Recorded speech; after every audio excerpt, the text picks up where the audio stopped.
Kitty here, and you're watching another WTF Science. So today we're going to be talking about something that affects us all and our current situation of life on Earth. This topic is near and dear to my heart, and in honor of me becoming RA of a eco house here at my school, I'm making a video about sustainable living and green living. Now, I'm not going to ask you to completely give up everything in your life, to how to make your carbon footprint smaller. My goal is more to make you aware of how to, what is a sustainable society and how to plan properly for the future. So I'm going to start off with something you may or may not have already heard of, and these things are called green roofs.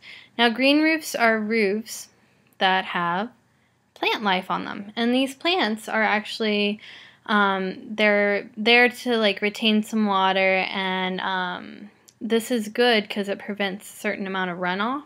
Now, the second thing I'm going to talk about is something you're probably not going to like. I know I don't like it because when I'm driving, I want wide lanes, but narrow roads, for obvious reasons, are good for the environment.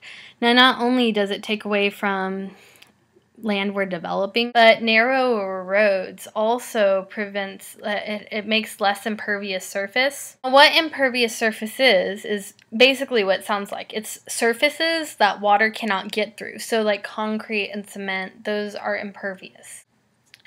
Now, what's so bad about impervious surfaces? Well, mainly it adds to runoff, like all the oil on the roads. Everything that could end up on the road, it just wipes down. And since water's not being absorbed into the ground like it usually is, it just washes into our watersheds and into our large bodies of water. Now, in preventing impervious surface, along with making narrower roads and, in fact, shorter driveways, there's making sidewalks out of pervious cement and also bricks, laying down brick. There's water can go through that. Now, it's not as good as just leaving the soil, but what's cool about having porous walkways and things decreasing impervious surfaces is that soil can act as a filter. And so water being absorbed into the ground is filtering these chemicals that come from all over the place, from cars, from farms, from everything, and it filters it. And that polluted water does not end up in our watershed. We would also want to decrease the pollutants in the first place, because by decreasing the pollutants, even with the amount of impervious surfaces we have less pollution. A big factor of non-point source pollution, which is basically just pollution that ends up in the runoff and then ends up in our large bodies of water, is pesticides. And so obviously a decrease in pesticides is good.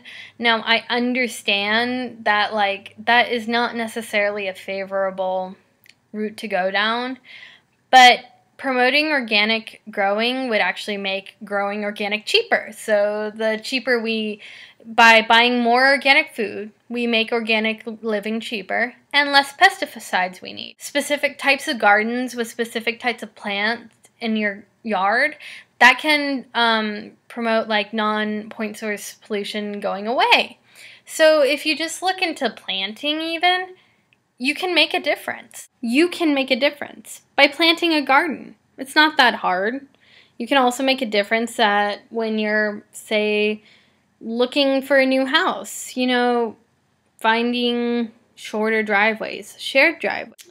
So that's really all I have for today. I am sorry for the delay in video. I did have some technical issues, and again, I apologize for that.